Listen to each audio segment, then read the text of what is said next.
Hello, everyone. You get to see me again. Aren't you lucky? Stepping in for Shannon today. I'm really excited to do it for him. I love research and data as a marketing professional. It's key to all of the decisions that we make. And so it's really just great to work for an organization that is able to put out such great data and gather it from all of you in the industry and the consumers. Before I go into it, I just want to thank Christina Beckman and Nicole Petrak because they have put a lot of work into gathering all of this data, and we wouldn't have it and we wouldn't be able to be talking about all this without them. So on that note, I will be sharing 3 different research reports, so get ready for a lot of information. It's going to be really interesting because 2 of the reports are brand new as of last week and this week, so I'll talk some more about that. But we've got our industry snapshot, which many of you have probably seen. It's our survey of our membership.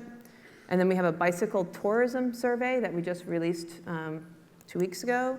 And then our adventure pulse.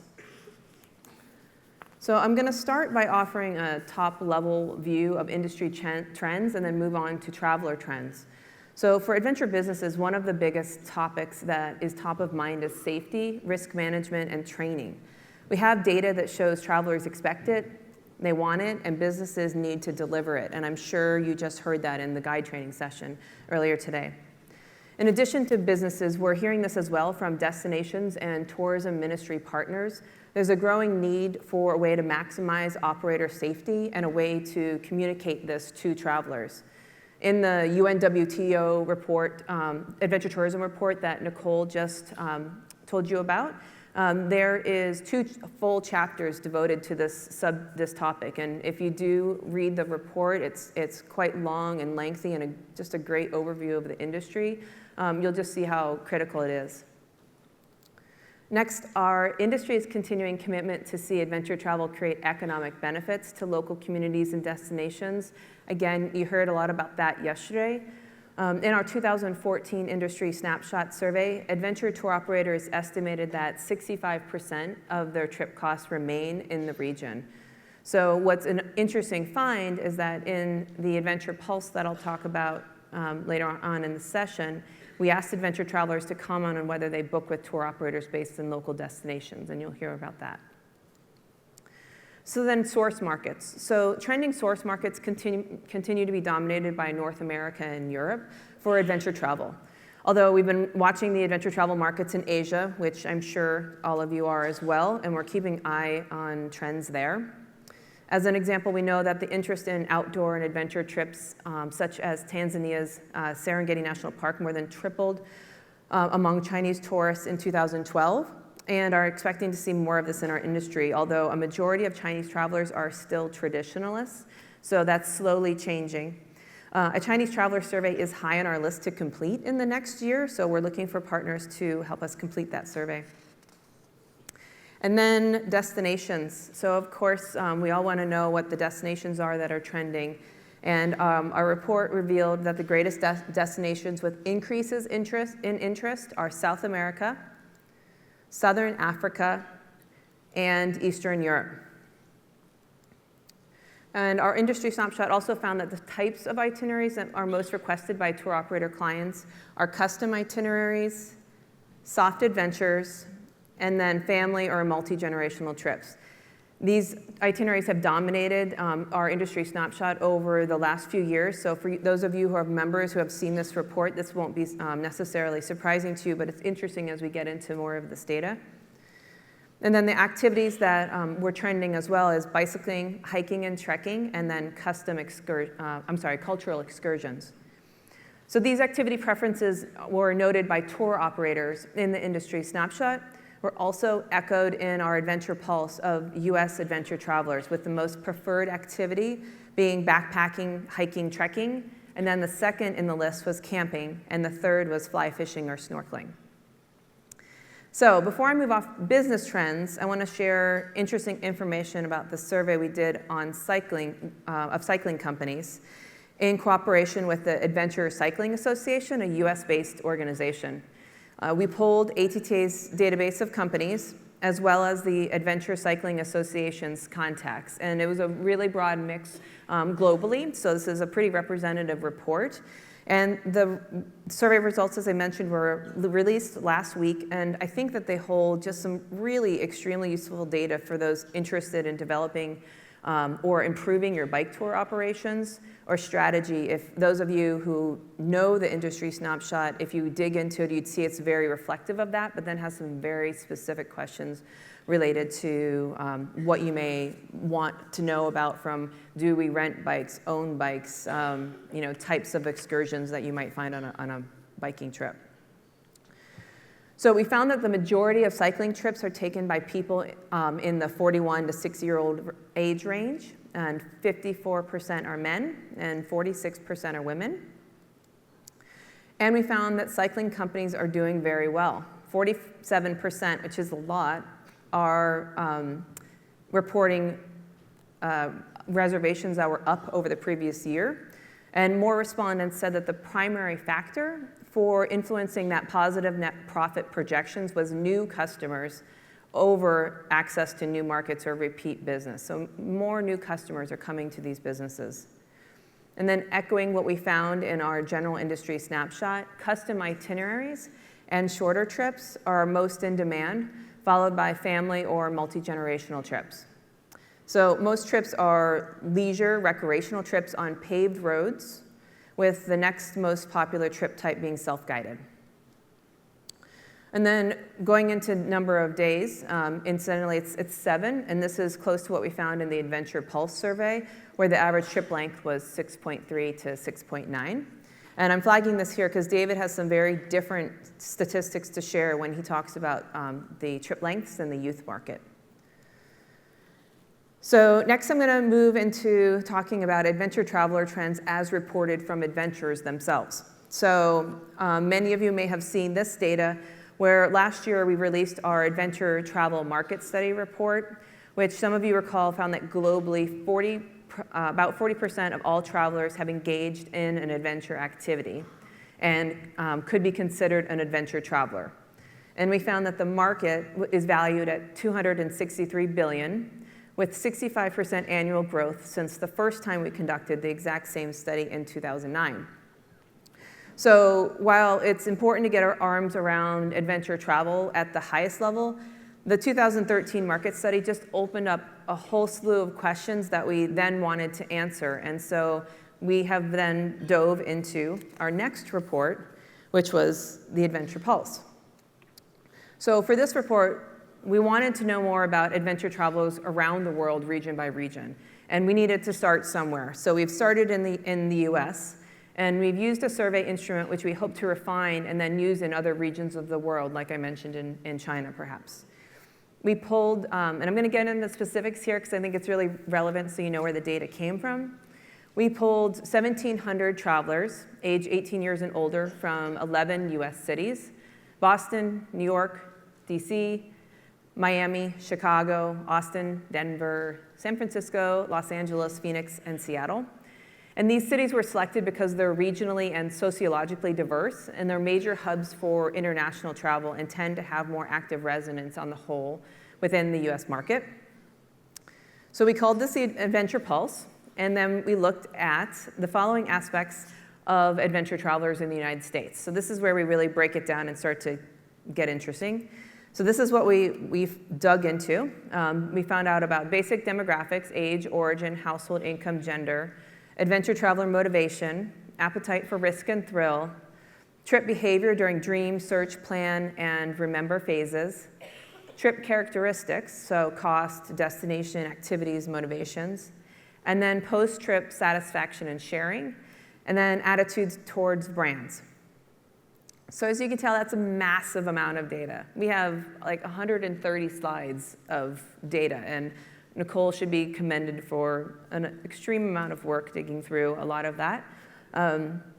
We pulled together the highlights that were just released today in an infographic. So if you receive Adventure Travel News, you got our news report on this infographic we put together to try to distill this information down into easy, at a glimpse. This is going to give you some information to walk away and think about. So I'm going to talk about our approach to the segmentation, the use of tour operators or travel agents and bookings, because obviously that means a lot here for our industry, and then a few highlights from our findings with respect to young adventure travelers, as we hope that this will open up some interesting discussion with David. So we did a couple of things. First, we segmented people simply by the main activity of their last trip. And in this case, we found that 76% of the US population can be considered a mass traveler, and 24% can be considered adventure travelers. So this is a very basic activity-based segmentation. And this is consistent with what we found in the adventure travel market study, which identified 79% of the North American population to be mass travelers, looking at outbound international behavior only. And I should remind you that the adventure travel market study had also North American, European, and South American travelers in it. However, we realized that the problem with this simplistic segmentation based only on the activity of the last trip, it wasn't going deep enough. So we took a step further, and in addition to just looking at what the activity was on the last trip, we asked about the primary and secondary activities. So for instance, you may be traveling for your family, and then you decide to go scuba diving as well. And so then that becomes your secondary activity on that same trip. And then we also asked questions about perception and comfort with risk and desire for thrilling experience. And then we further asked about their skill level and the activities that they undertake. So this is a behavioral segmentation, and it results in the following adventure segments in the USA. So this is the really interesting stuff now. So if you look at the bottom, that doesn't look good. Sorry about that. If you look at the bottom, it's 34% of the US population can be considered a pure mass traveler. And then 14.4 are pre-adventurers or up-and-coming adventurers. So at some point, they've tried an adventure activity in the past. So it might be your mother-in-law went kayaking once, and then she never did it again. So maybe she might like it. And then you have the enthusiasts. So 7.5% are adventure enthusiasts, and they're advanced. They're skilled practitioners of a favorite adventure activity. They accept high risk. And then 20% are adventurers. These are people who are intermediate in skills. They're thrill-seeking. They're repeat participants in a favorite adventure activity, and they accept moderate risk. And then 23.9 are adventure grazers. These are novice and first-time participants of adventure activities. So these are the up-and-comings who have moved into the grazer category, where they're eager to sample and try different things, and they like to move through their bucket list, and they will accept moderate risk. So I want to stop here. We have an advisor, Russell Walters, who was really helpful in sharing his experience from decades to help us define these categories. And I think it kind of goes to show to our industry and the collaboration that can come from working together. So why this new segmentation matters. The way that we think about this is really reflective of how people actually travel. So it can be really useful for destinations and tour operators as you develop your marketing strategies. So we're going to go into more. This is taking some bits and pieces from the infographic that was released and sort of talking about the details of these segments. So obviously, we all want to know what motivates them to travel. And so what we find was that all are motivated by exploring new places. So that would be across the board on this infographic. But adventure grazers are motivated by family, friends, and relationships as well. Adventurers are motivated by a desire for relaxation and a change of pace. And enthusiasts are motivated by excitement and the desire to push their limits. So what does this mean for adventure businesses and destinations looking to build their adventure profile in the audience? Adventure grazers and adventurers might be a good target for short and low-cost domestic offerings, while adventure enthusiasts have the time, the money, and the will to explore the world. It does not mean that luxury is the answer, but exclusivity and then cutting-edge offerings will certainly drive a premium with these personas, or this persona. But all three of them want to accomplish something, but only enthusiasts seek the unique and emerging places, as they're truly the early adopters. So the enthusiasts are the ones that you want to identify in your customer base. They may be the ones that will take that new trip, that new experience that you're going to offer. So now let's look at the use of tour operators or travel agents in the booking process and what results here could mean for our industry. What we see here is that 36% of adventure grazers, 37% of adventurers, and 48% of enthusiasts booked at least part of their travel with a travel advisor or a tour operator. So the dominant reason why grazers said that they booked with a tour operator or travel advisors was that they did not have time to deal with the logistics themselves.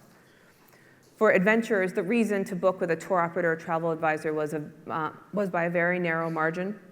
Tour operators or travel event agents have in-depth knowledge of the destination and will use my time to the best advantage. And then for enthusiasts, the reason they book with a tour operator or travel advisor is that they're seeking specific experiences and want professional expertise. So now that we've seen which people are using tour operators and why, let's look at whether they're happy enough with these experiences to recommend them. We found that over 80%, which is a large, huge number, which is great, who use tour operators or travel advisors, whether they're an adventure grazer, adventurer, or adventure enthusiast, would recommend a similar trip to a friend.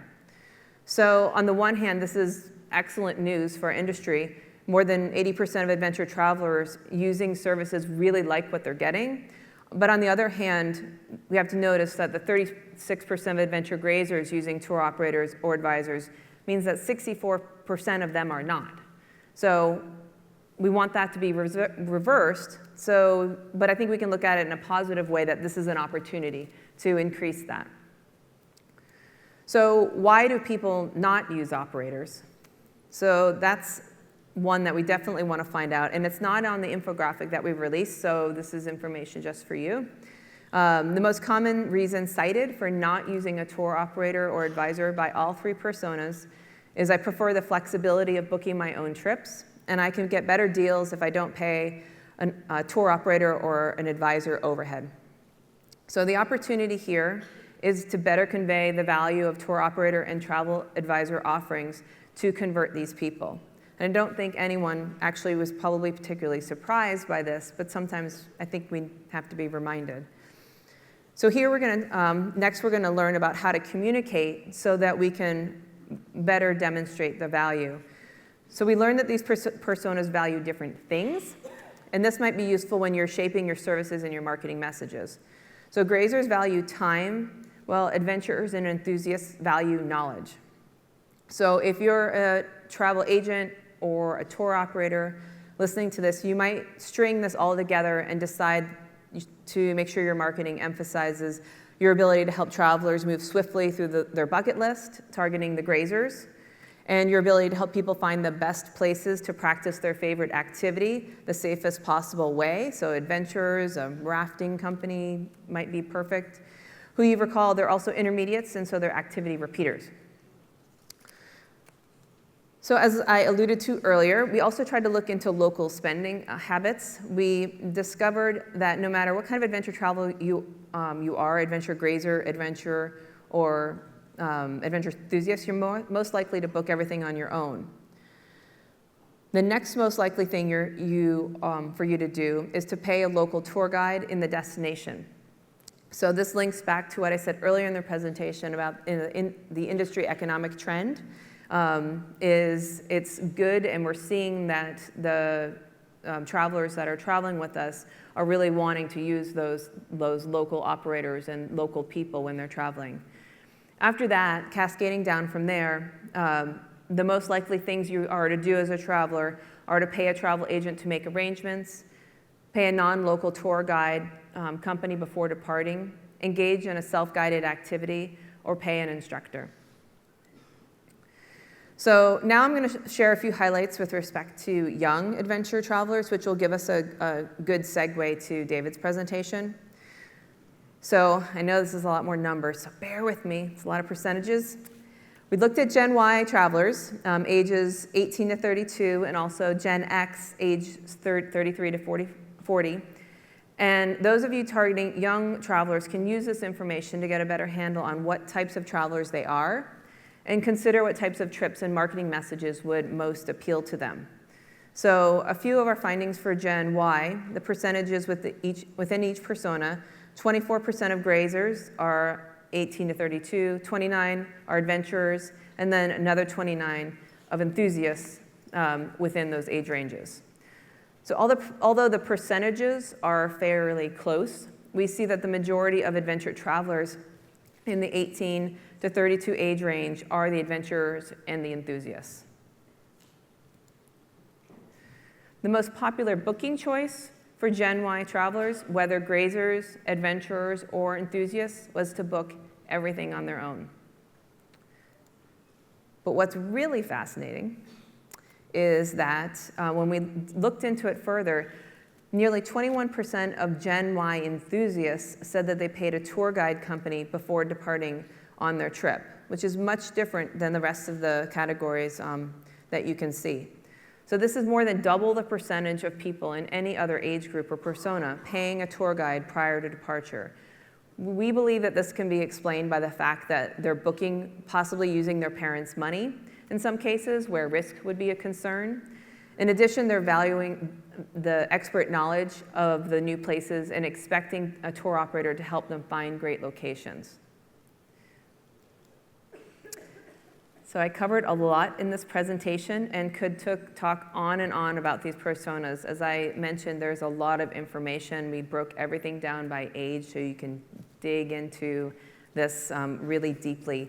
So I'm just going to close with a few thoughts. The news from the industry snapshot and the sports cycling study both point to our industry's continued expansion, which opens up a lot of new possibilities and also brings it greater responsibility for providing safe experiences and managing our destinations well.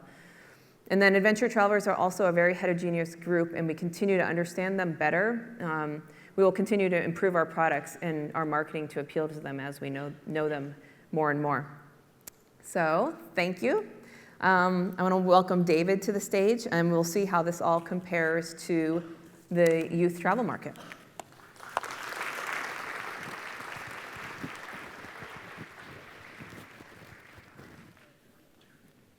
Good afternoon.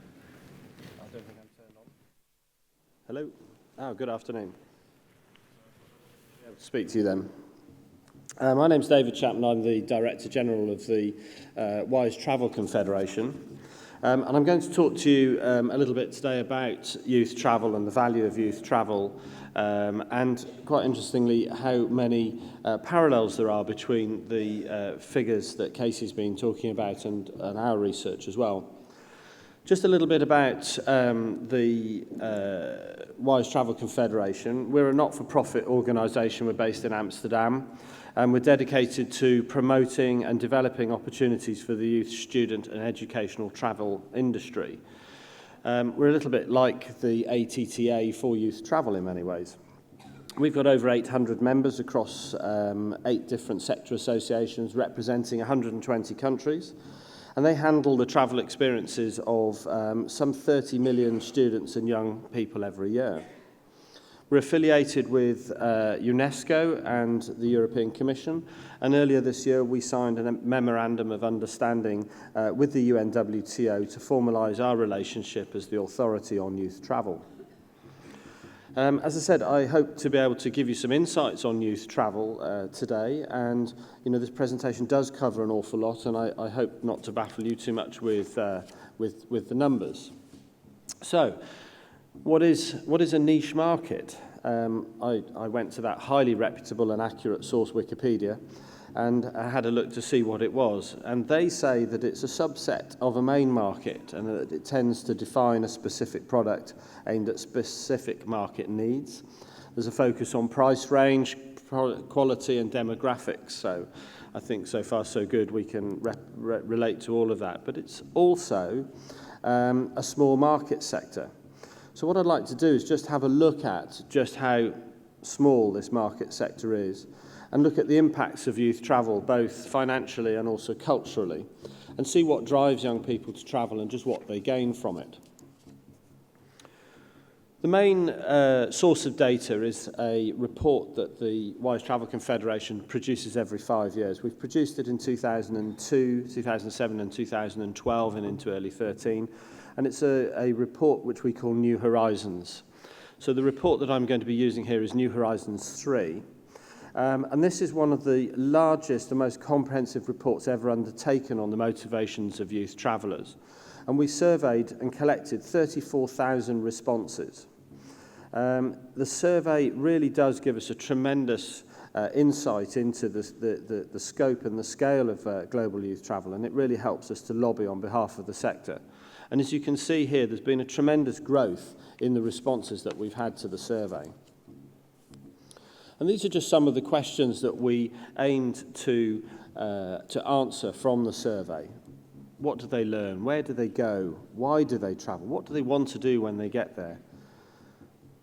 How do they research? All of those sort of bits and pieces are the things that we tried to get a look at. So getting a little bit more into the depth of the information, and what I'd like to do is just to clarify here, because we straddle the X and the Y's ever so slightly. WYSE Travel Confederation looks at the independent youth traveller, and we look specifically the age range of 17 to 35. So the respondents to the New Horizons survey were more often female at 67%, and in the 20 to 25 age group. And that accounted for over half of the respondents. And the over 30 age group has grown consistently over the last 10 years and now accounts for over 17% of respondents. Over half of the travellers sampled had a bachelor's degree, and almost 12% had a postgrad qualification. And in line with the increased age of respondents, the proportion of students within the survey fell to just under 60%. Why are they travelling? Obviously, the main purpose of trips still remains the holiday at 47%, but this is falling, and it's significantly less now than it was in both 2007 and 2002. In contrast, the proportions of people travelling to learn a language is now up to 22%, gaining work experience at 15%, or to study also at 15%. All of those have increased over the years. This seems to underline a more instrumental approach to travel at a time of youth unemployment. Those going on holiday tended to be looking for relaxation, but those travelling for work or study were more likely to be increasing their knowledge and ultimately their employability. When we looked at the motivations that generated the travel urge, we see a variety of drivers in play. Significantly, at the top of the listing is the desire to explore and understand other cultures whilst increasing their own personal knowledge. Young travellers like to engage and interact with the local environment of the area that they're visiting. They want to meet local people, experience everyday life, and they want to build friendships both with local people and other visitors. Learning about the culture of the destination is important, along with learning the language. We really feel that this cultural inter-exchange and cultural learning is something that we really should be encouraging in these current times. Contrary to more popular belief, the visiting of family and friends is often one of the lowest drivers. So what affects the choice of destination? Being able to move freely to explore while feeling safe is of course important. And again, we see the desires to interact with the locals, especially whilst doing non-touristic activities. Cost, of course, is significant, and we'll look at the economic benefits and effects that these travellers have on local economy shortly. We've always noted in previous research that the youth travel market is more resilient to problems than the mainstream tourism. And you'll see here that concerns about terrorism, crime,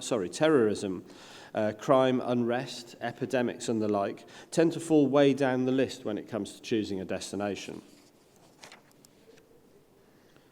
Looking at the influences on trip timing, we can see that youth travellers tend to take full advantage of changes in their life to travel. And one of the top reasons to travel is that they suddenly have time available. This could be a change in personal circumstances, such as unemployment, which has released them to travel, and they certainly then take that option up. Accessibility of a destination with good price points also offers a significant driver once that time has become available. We also see that trips are also taken as extension of work and business trips, and many take trips to attend special events, concerts, and traditional local activities and those sort of things. How often do young people travel? They travel a lot, and young people are often very experienced travellers, with many having made a large number of international trips by the age of 30. On average, respondents had made almost 6 short trips and 5 long-duration trips, and the long-duration trips are more than 7 nights, in the past 5 years.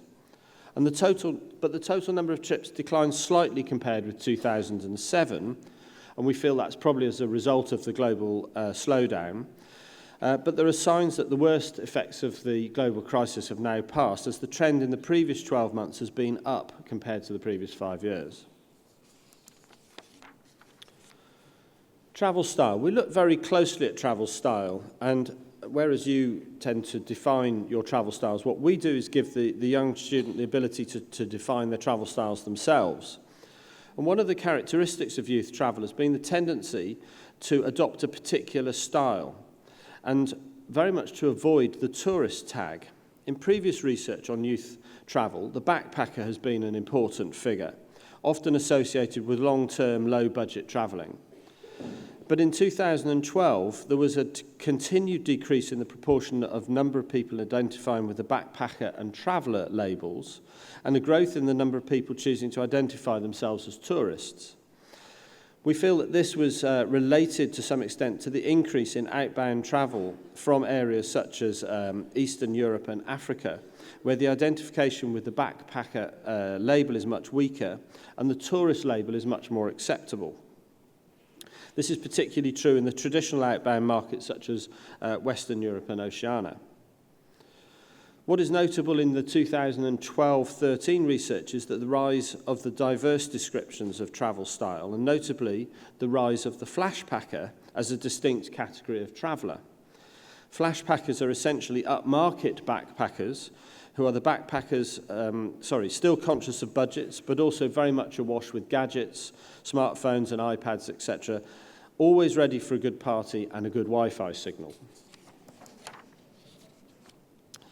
Here we look at the length of each trip in days, and although there was a small drop in trip length in 2007, it has returned virtually to that of 2002. But when looking at the trip length by travel style, we can see that the tourist is the shortest trip, with the volunteers trip being the longest at nearly 70 days. Young travellers from 20 to 22 take the longest trips in average, because this is the time when people are on gap years or are taking time off before they start work.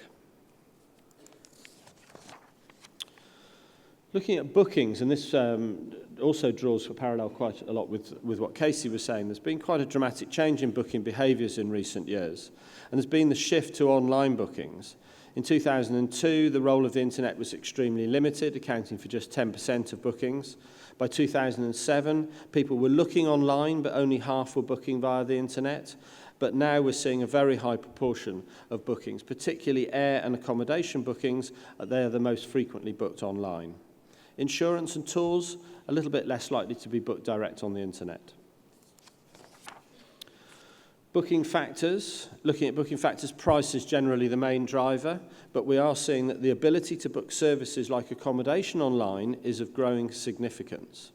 One of our sector associations, StayWYSE, that looks after the budget accommodation market, have just carried out their annual benchmark study on trends in the budget accommodation sector, and statistics have shown that there's been a 40% growth in online bookings made via handheld devices just in the last 12 months. And we think this is a trend that's not going to change. Information sources. Young people really do like to do a lot of research before travelling. Friends and family are very important, and very much the destination websites. As a general strategy, we can't stress enough the importance of those two main resources to the always connected Gen Y traveller. And the friends that people are talking about are not necessarily friends that they know through life, but they're often friends and contacts that they've met through Facebook and Twitter. What do people want from websites? Of course, they want information. But the young person's requirement for information is very slightly different. Firstly, they want more than anything else the truth. And they really want to be able to cross-reference multiple sets of information. And it's very important that websites really do show the absolute truth about the destination, including the bad side. Young people really like to know everything about it. How do they get there? Getting there is significant, and over the years we've seen a very significant growth in air travel, from around 16% of trips in 2007 up to 26% now. Only the flash packers make significantly more use of scheduled airlines rather than the low-cost airlines. Buses and other forms of surface travel are significant and are often seen to be more environmentally friendly than air travel. But of course the availability of cheaper air travel is tending to cancel out the desire to be green against the desire to experience new places. Where do they stay? Once in destination, youth and student travellers favour virtually equally hostels and hotels. Hostels are still the most important form of youth travel accommodation, used by 32% of respondents. Hotels at 31% are still very important, but these tend to be favoured by flash packers and tourists rather than backpackers. Of course, apartments, friends and family, B&Bs, guest houses all have significant roles to play in accommodating the traveller and in fulfilling the desire to mix with local people.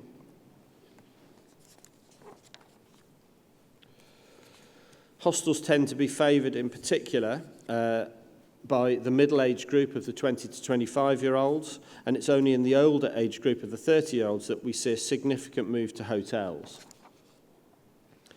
Daily communications. Looking at how the young travellers like to communicate, it's not surprising, especially those of us that have got teenage children, that the Gen Y traveller wants to communicate every day. And we've seen an enormous growth in social media since our last research in 2007, and it's now used almost twice as much than any other form of communication. And this goes back to what I was talking about, the essentialness of the Wi-Fi signal. Wi-Fi is still very patchy in a lot of countries and unreliable, but it's something that's becoming very much a fact of life. What's the hot and cool areas? The cities that people would most like to visit in the future are Rio, Tokyo and Sydney. Rio has probably become a very hot destination because of the recent World Cup and the forthcoming Olympics, and it's likely to remain popular for a while. Interesting, London and Paris have fallen right down the listing, but this is mainly due, we think, to the ease at which they can be visited due to the European access routes, and of course to the fact that they've already been visited. Spending. Young people spend an awful lot. They tend to take longer trips than the average tourist. They also tend to spend more in total. The average total spend in 2012 was just under €3,000 per trip, a growth of over 90% compared with 2002 and almost 40% since 2007. There's an annual growth rate of about 9% on youth travel, or about 6% allowing for inflation. Compared to the average international tourist, who spends just over €750 per trip, the average spend has only grown about 3% year on year. The average youth adventure traveller tends to spend about €4,000 in 2013. This is about, on average, €1,500 more than the average youth traveller. We're also seeing that youth travel will overtake business travel within the next 5 years as well. Benefits of travel. The main benefits are a thirst for more travel, appreciation for other cultures, an interest in learning about other cultures. These were the most important rated things. And the appreciation of other cultures was particularly likely to be gained by volunteers and flash packers and those respondents in their 20s. Based upon a report we did in 2002 called The Cultural Impact, we asked young travellers what they thought their future lives would look at. And the most common pattern people saw for their future was a combination of study, work and travel for a period before going into a steady job, having a family and eventually retiring. And over recent years, we can see that this has changed quite dramatically, and more young people are expecting to change continuously between study, work and travel, and that it's becoming much more a normal part of their lives. So very much a decade of trends. Young people are staying younger for longer, travelling more often, travelling further, spending more of their parents' money. Tell me about it. Living life online, very much a growing hunger for information, being far away, etc. So the initial question was, how niche is youth travel? Well, youth travel now represents over 20% of international arrivals. It generated 215 billion in international tourism receipts in 2013. The UNWTO estimates an increase from 200 million international youth trips to 300 million international youth trips by 2020. And young people really are the future of travel. So I don't think it's niche. Thank you very much.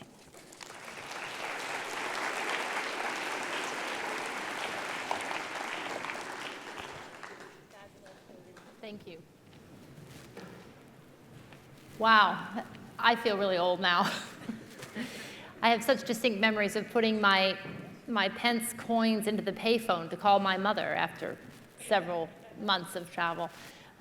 Fabulous presentations. Thank you both so much. What a lot of data to kind of take in and assimilate and integrate. And I'm sure you're all really busily thinking now, you know, what does this mean to me? How might this affect my destination or my operation? So what would be really lovely and what we plan to do is to spend some time just giving you both a chance to expand a bit on what you've just shared and talk together and with me about what you see as some of the implications. So many consistencies with what you both shared, and I love your last words about this is not actually a niche market.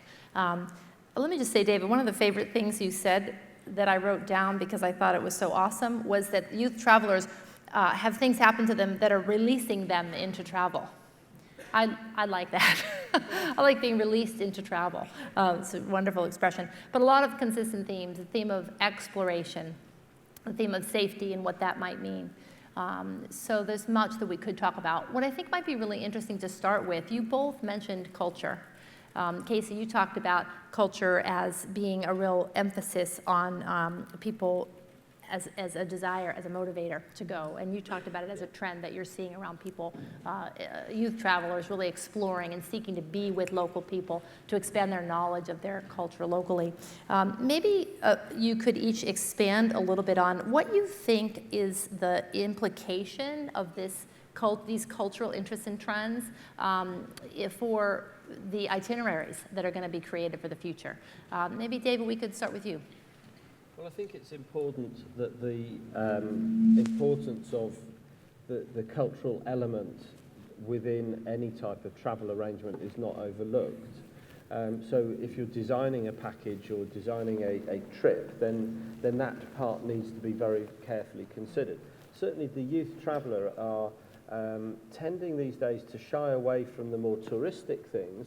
They're happy to do those with their parents, perhaps in their younger years. And the other thing with the youth travellers is that they tend to go back to destination. So they tend to go back to destination and they'll go back and do the more touristic things, perhaps with family. But in their younger years, they particularly want to get involved in understanding the culture of where they're going. They want to get under the skin of the destination, meet local people, and do the non-touristic things. They want to find stuff that's off the beaten path. Mm-hmm. Yep, absolutely. Good. What are you seeing, Casey? Well, I think especially thinking about Ireland and coming to Ireland and thinking about the storytelling video that we saw, it just emphasized to me, and we talked about this a little bit on the pre-summit adventure that I was on, that you really need to think about the unique cultural aspects that a destination offers, because you can bike anywhere. You can hike, so you have to, I think travelers are just really needing to have that unique cultural aspect really brought to life and to the table. So if you're going on a hiking or a biking trip, it's just so important to have the senses engaged, so that your, that taste of whatever meal you have is, unique. That smell that you're smelling, those are the things that you carry with you afterwards. And I think travelers really respond to that. And that's what they're going to tell people about as well.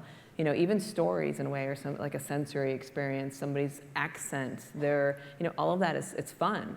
And I think that we have to remember that's part of how we define also adventure travel, that's cultural as part of it. And I think that it's what kind of makes the complete experience. So any companies that are sort of still focused very much so on that active part needs to really just start embracing those small elements that can really add that cultural aspect. Yeah, that makes a lot of sense, and especially with what your data was really showing, Casey, about the enthusiasts being a smaller subset of those folks that are really primarily going to be going after that higher end adventure with the higher risk or higher thrill, that you're still getting adventure travelers, but they're also going to be interested in all of this enrichment.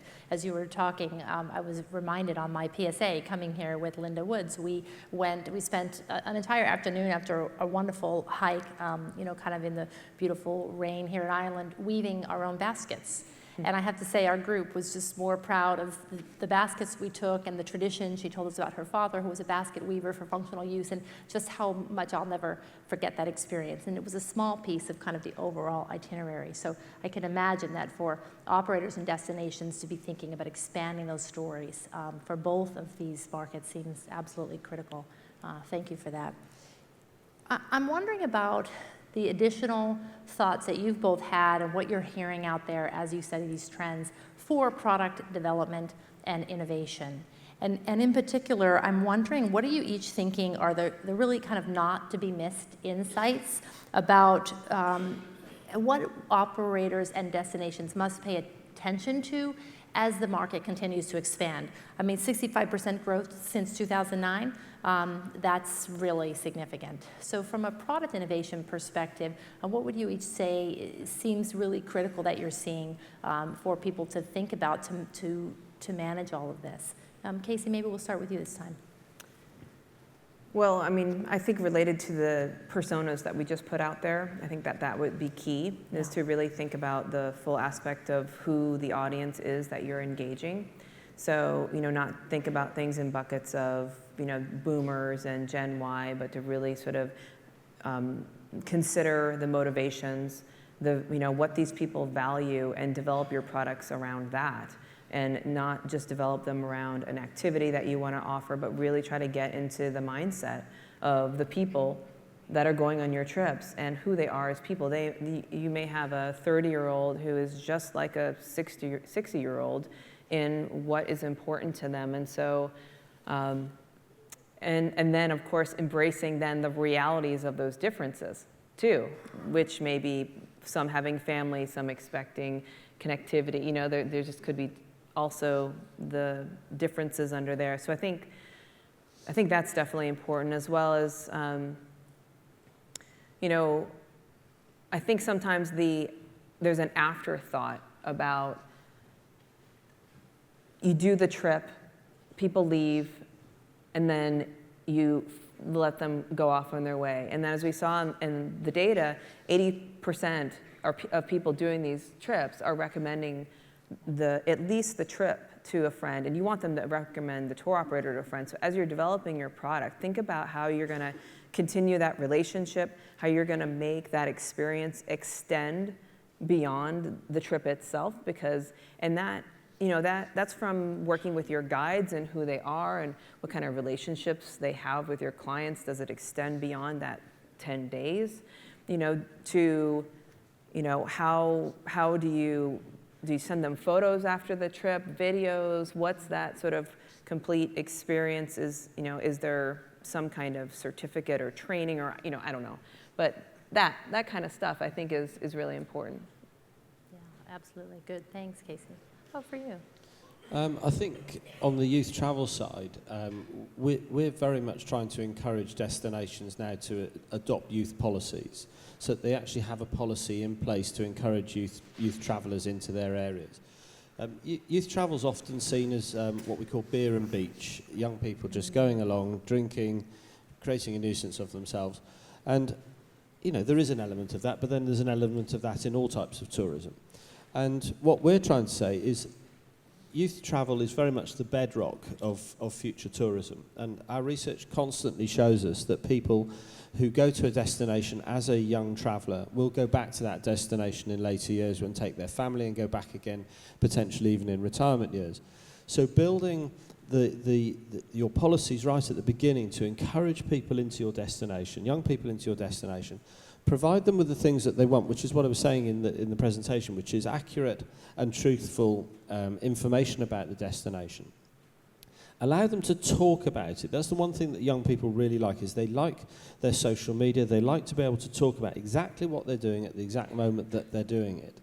And I can't emphasize enough the availability of free Wi-Fi and data roaming charges being dropped. I mean, that's such a cheap way of getting your name out there. And if you can encourage that as a destination, to go and allow people just to talk about what they're doing, and it goes back into the friends and families, and it goes back into recommendation, and it's real live content. And it's something which is being omitted and ignored everywhere we go. Last year I was in Australia, excuse me for the Australians, but there was only 1 or 2 cities that I went to where there was extensive free Wi-Fi. And in a lot of places it was either roaming or maybe the hotel had it, generally they didn't. And so the ability to actually talk about what I was doing was massively restricted. And I think it's a very important way that we should be looking forward on all of this. Mm-hmm.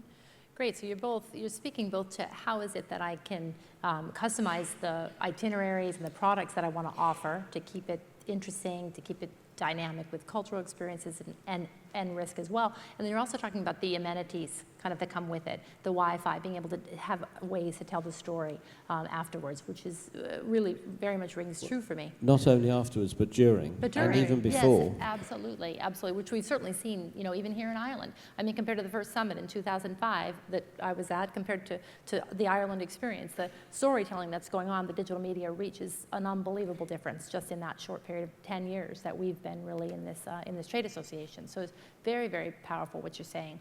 I'm curious, you both alluded to, risk. And as an adventure educator myself, and having kind of grown up in the outdoor education arena, the management of risk has shifted, and there's been a lot of conversation. We had the wonderful guide training forum, the standards forum going on today, and those two themes of both digital storytelling and risk really resonate for me.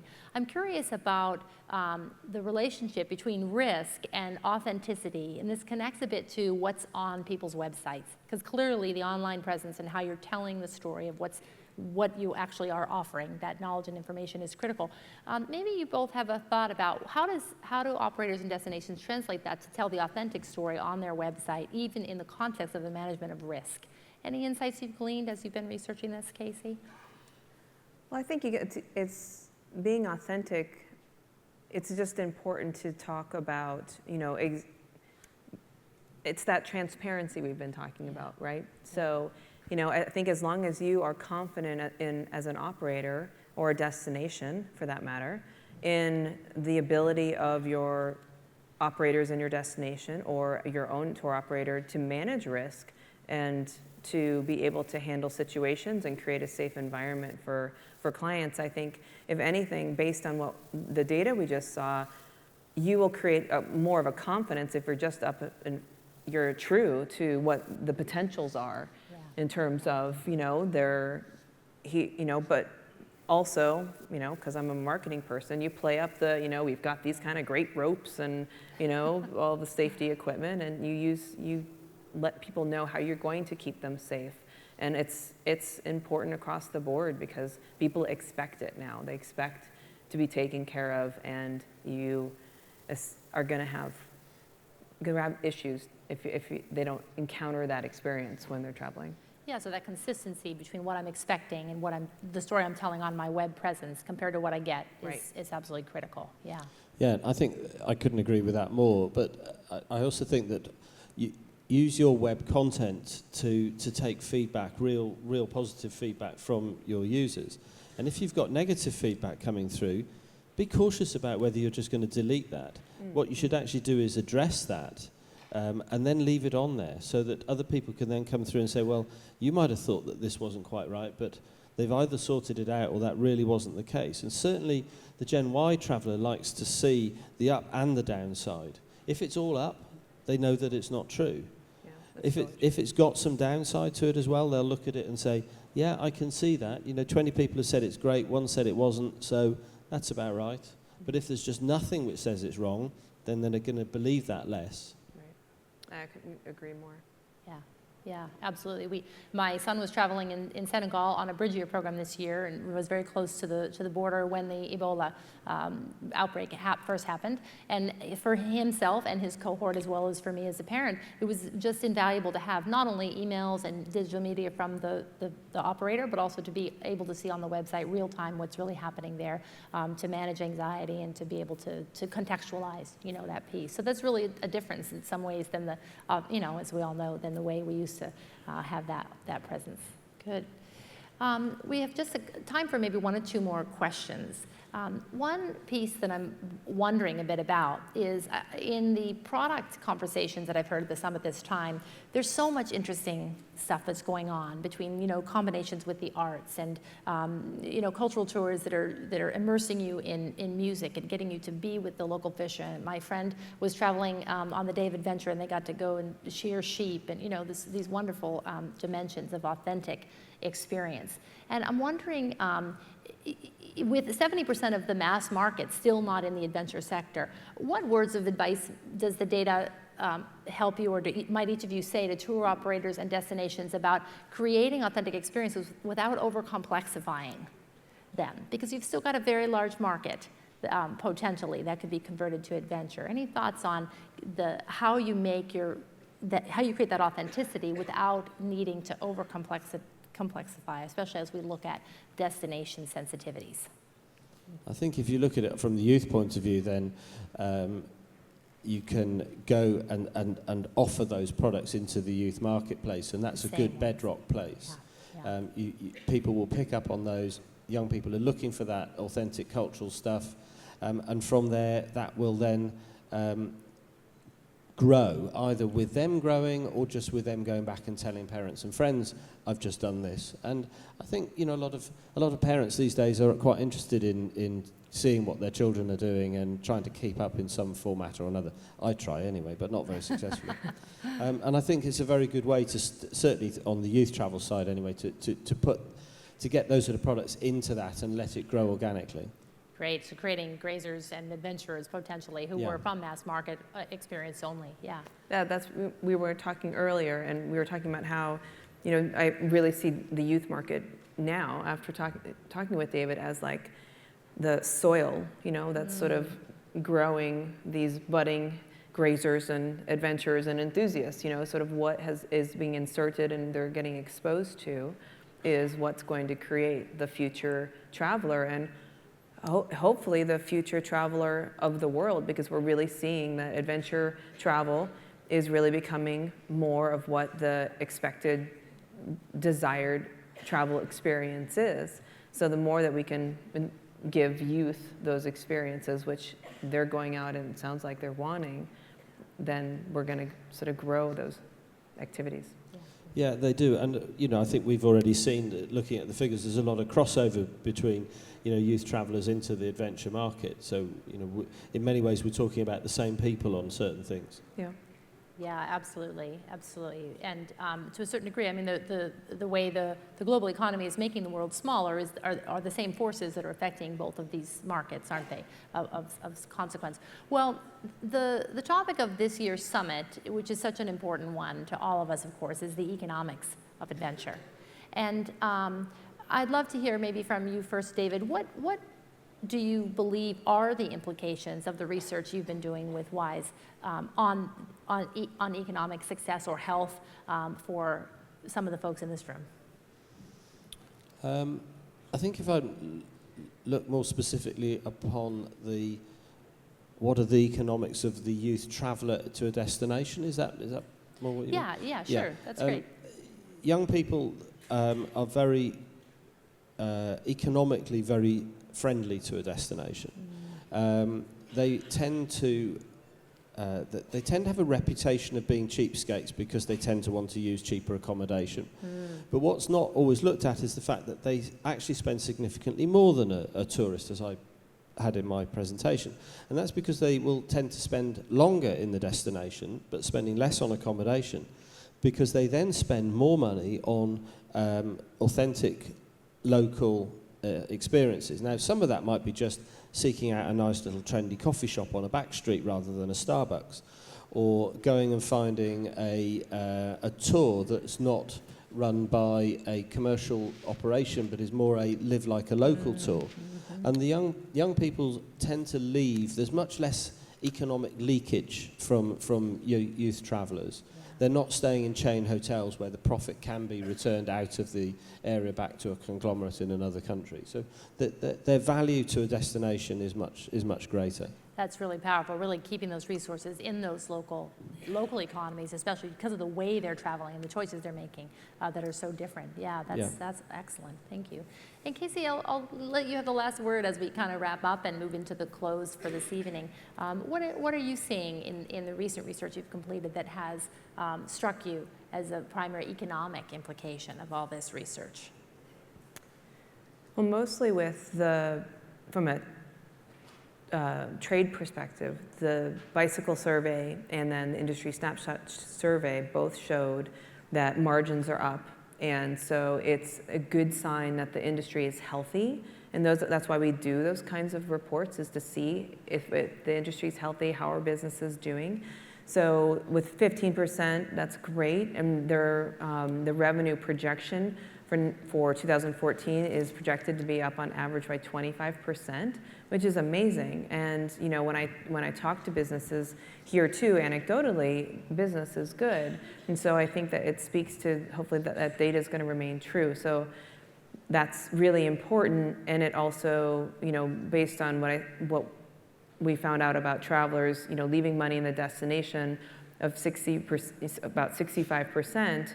Again, that means that what we're all working for here is happening. And so I think the next step really is to continue to educate more travelers to choose the types of tours and the types of travel that leave money in the destination. So that mass market bit and all that, move those travelers. So, I mean, I think what is amazing and why everyone who comes to the summit feels so close and connected is because we all have that same desire to move travelers in that direction.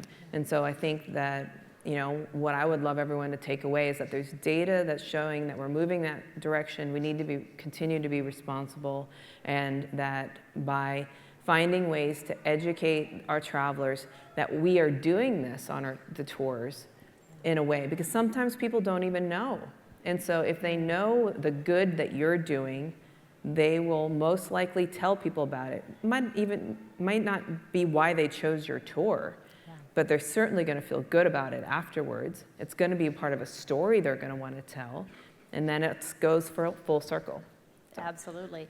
Absolutely, and I would add that having the ATTA in its most recent iteration come through the global recession, I'm also really struck this week, and with what you both are saying about the importance of the entities, the destinations, the NGOs, the tour operators also staying fiscally healthy, being efficient, keeping their profits such that they can meet their mission. And as a business owner myself, I'm just impassioned about that. In order to do the good in the world that I'm meant to do, I have to make enough money to be able to continue doing it, and then that helps those local economies, like you're saying. And it sounds like that everything's really quite rosy in terms of the potential with the youth coming up and with the incredible expansion in the adventure space. So you guys have so much more information. I would encourage the delegation to find Casey and David and pick their brains during the rest of the summit if you can. Thank you for sharing some of it with us today. Really appreciate it. Thanks.